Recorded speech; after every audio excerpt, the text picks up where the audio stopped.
against dairy quality, which is great because we have Dandelion. We want to make sure everyone's And what getting. is dairy quality? What are is there another type of hay? So dairy is such a conundrum of an industry for me. I find it just riveting to dig into it, and some things are very sad, some things are very blessed, but it is so attuned to the nutritional needs of those animals to produce to the best of their abilities and keep them as healthy as possible. So what happens is like the hay gets tested. They use quality seed. They fertilize. Like this is hay that is meant to support this animal to be able to produce the gallons and gallons of milk that they produce twice a day and maintain. And keep in mind, Dandelion looks adorable and cute right now. Typically, what most farms are using are Holsteins, and that is a huge animal. You don't really think about it. That's a huge animal, and they put a lot of what they eat into milk, but you still have to support that animal's. Right. It's got to meet all of its needs still as well, right?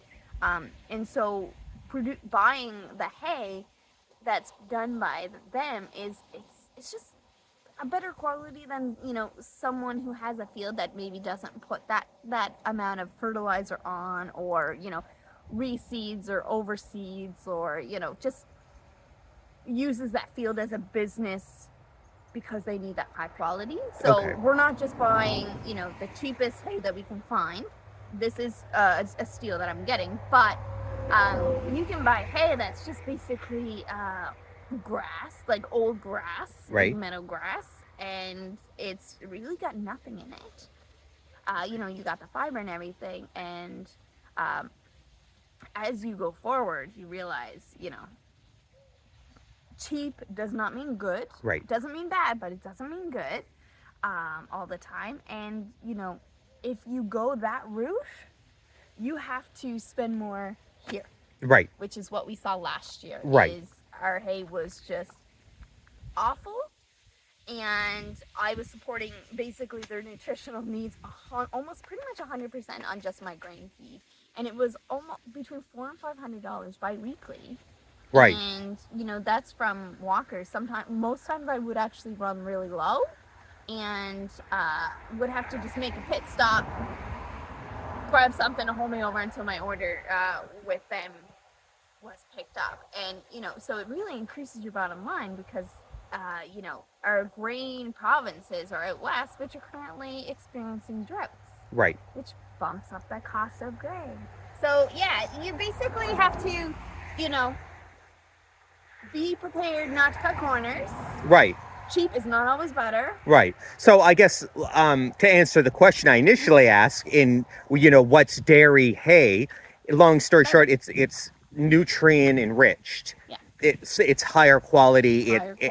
And to get that higher quality, it's produced a little different with better fertilizers than that. They So spend more time because Yeah. there's more money invested in what they're feeding. dairy, of course, as opposed to goats and sheep, which have a lower. They have a lower because they're not working as hard. Absolutely. But also, you'll have a lot of people that produce hay that don't have animals at all.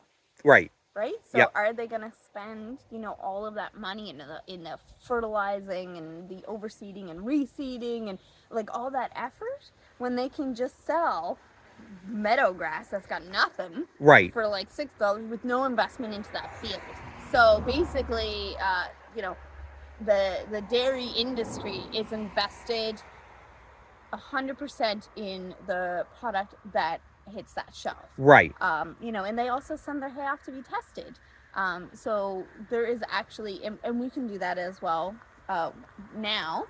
You can send off your hay and your feed and everything to them, and they will actually do a lab report on, basically what the quality of your hay is and what you need to supplement in order to meet the nutritional needs of that animal to do peak performance. Right. Which is very cool. So they there's time, there's money, and science invested in the dairy industry, and we're benefiting by buying that hay. Absolutely. I was very lucky because for Dandelion, and the other guys, it's nice to be able to meet their needs. Like Right. It's nice that we've had a few people come here and be like, when are they due? And you're like, they're not even bred yet. Yeah. They're just really fat. They're just they're getting all the benefits. And it's like you said a little bit earlier, there are people with no animals doing hay fields. They might not even understand the nutritional requirements. Like they don't have that investment, like you said, to research. They're just doing the bare minimum. And I don't mean that as an insult, but they don't, because they don't have the animal. Yeah, they don't have the drive to learn what that animal needs because they don't have that animal. Exactly. They're kind of like the general production. Hey, my hay can feed any animal. Now, going a little bit more on quote unquote dairy hay, is dairy hay what you would feed to horses? Is that the same as horse hay? Well, I mean, it's kind of all the same. You know, for horses too, you want high quality. Right. Typically they like the finer stuff. Right. They're pickier eaters too, right? Pickier eaters. Okay. You know, you're looking for less dust and you know, stuff like that. So yeah, 100% we would feed this to horses and whatnot. Like, you know, and that's not to say that every farmer doesn't do these, even if they don't have animals. It's just, you know, you need to be kind of aware of the product of what you're getting. When you're feeding it, what are you seeing in return on the animal's condition? If it's nothing, they look skinny, you've ruled out like the, you know, worms and all these other issues, then it could be the nutritional quality of what you're feeding. And so, you know, that need is there regardless of what you're feeding. It's just, are you gonna keep buying what you're buying with the hay and supplement super much with the grain, which has high risk because of acidiosis, you know, basically bloat, and all of this stuff can happen by overfeeding grain. It is dangerous. Or are you going to look at what you're feeding in the hay so that you can bring this grain need down?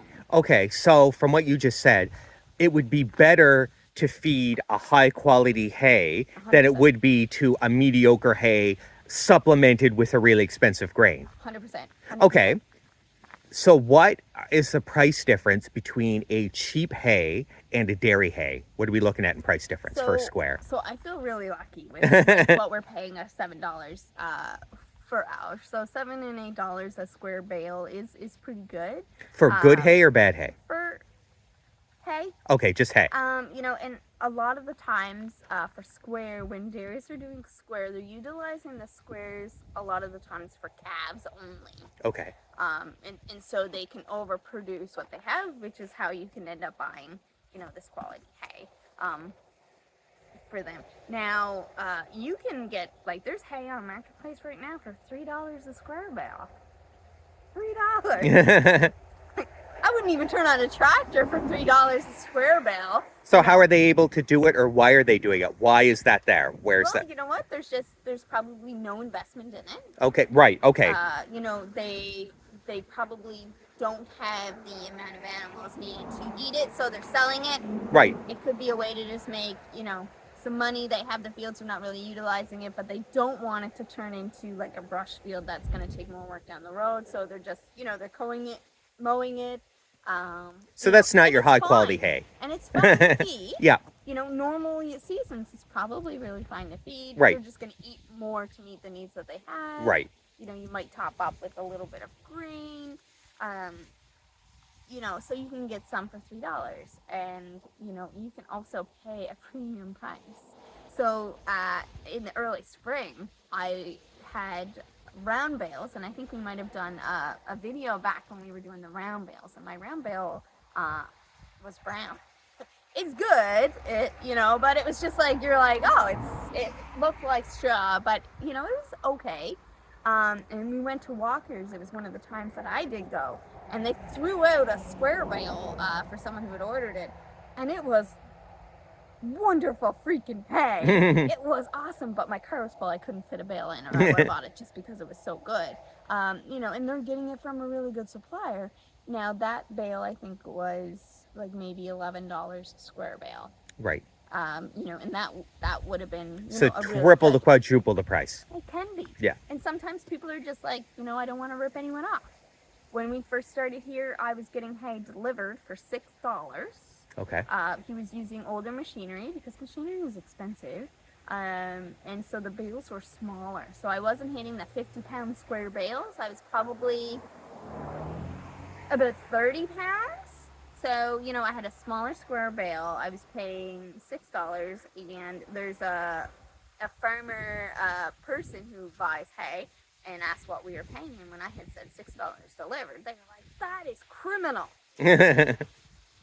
Right. For me, it's more, you know, quality, Yep. supply, Right. and is it consistently available? Like, can they supply you, or is it like you got a load here, you go reach out to them again, and they're like, I have no more left. There's nothing worse than that feeling. Right. You know, so I am willing to pay a premium price for you to supply me with good hay over time. Perfect. But they're all the costs that you have to consider Right. when you do homesteading. It's not always easy. There's some footwork. Find those sales, find the good relationships, because this is really built on relationships. 100%. Like, I have now a great relationship with the person he's actually buying the hay from a dairy farm to sell to me. So he's like a reseller. Right. But, you know, we have such a great relationship with him and whatnot that I'm not fearing for my supply. Right. And I know if that dairy farm runs out, he also has some.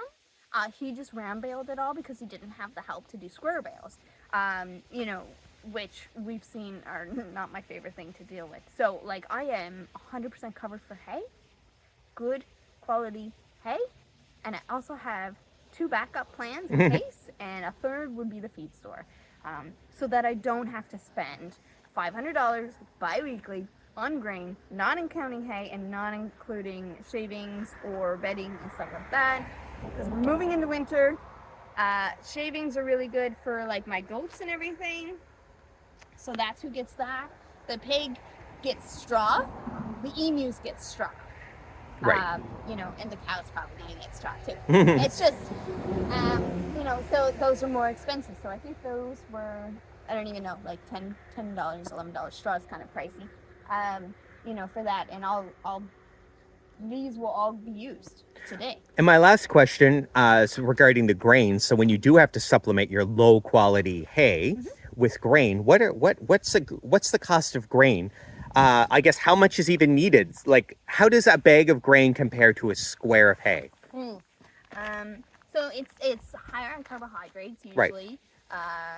You know, there's more sugars in them. Right.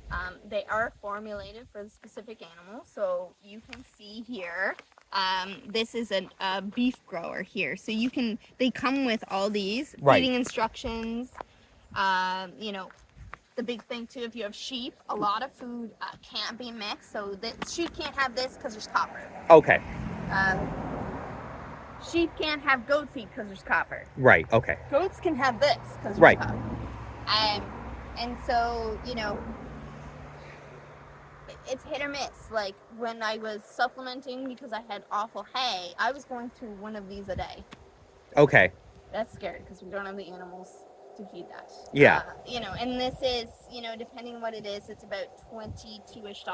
22. If you get into like the goat ration and stuff, it's closer to 26. Right. So like $26 a day for that one bag. Which is what we were doing. Yeah. That's crazy. Yeah. Yeah. And, you know, my animals were okay. Yeah. The vet said, you know, they were perfect. Right. But you risk a lot of health issues with grain. Yeah. Like you said, bloat and that. Which is why you would never... The rumen. You would never just get rid of hay and do grain. Like, that's not enough. Like, it has to... Well, I mean, besides the cost. Obviously, the cost is astronomical. But if that wasn't, grain is not a substitute for hay. No. They need that in their diet. Right. 100%. It could kill them if you don't. Right. So always 24/7 access to hay. And then this is kind of more the supplement or the top off is always how grains should be considered.